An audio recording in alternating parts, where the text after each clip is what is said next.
Sưng bối rối này cứ thế lên ngôi, xin con tim rẽ lối tìm giây phút nghẹn lời, cho em chơi vơi để những ánh mắt đôi môi chạm nhau mang theo gọi mời. Xin cho đất tan vào những đắm đuối miên man, khi em ghé ngang đời chân mang sắc hướng thiên đàng, và cho những âm ma lại đến lấp kín nhân gian, người ta yên vui cùng nàng.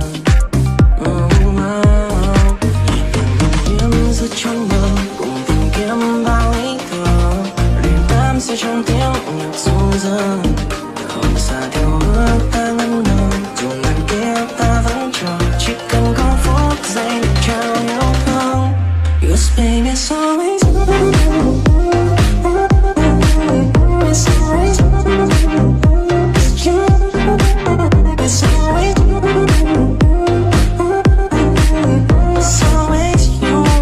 It's always you. Yes baby, it's always you.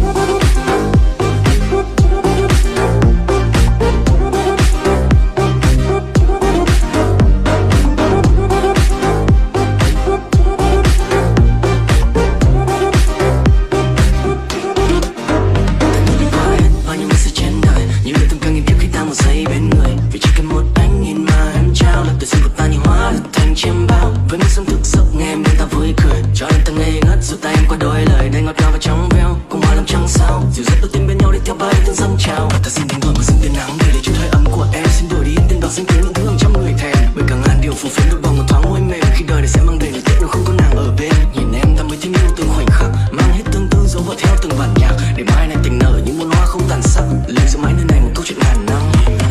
Đêm giữa trong mơ cùng tìm kiếm bao ý thơ, đêm đắm say trong tiếng nhạc ru dơ, hồn xa theo bước ta ngân ngơ, dù ngàn kiếp ta vẫn chờ, chỉ cần có phút giây để trao yêu thương. Yes baby, so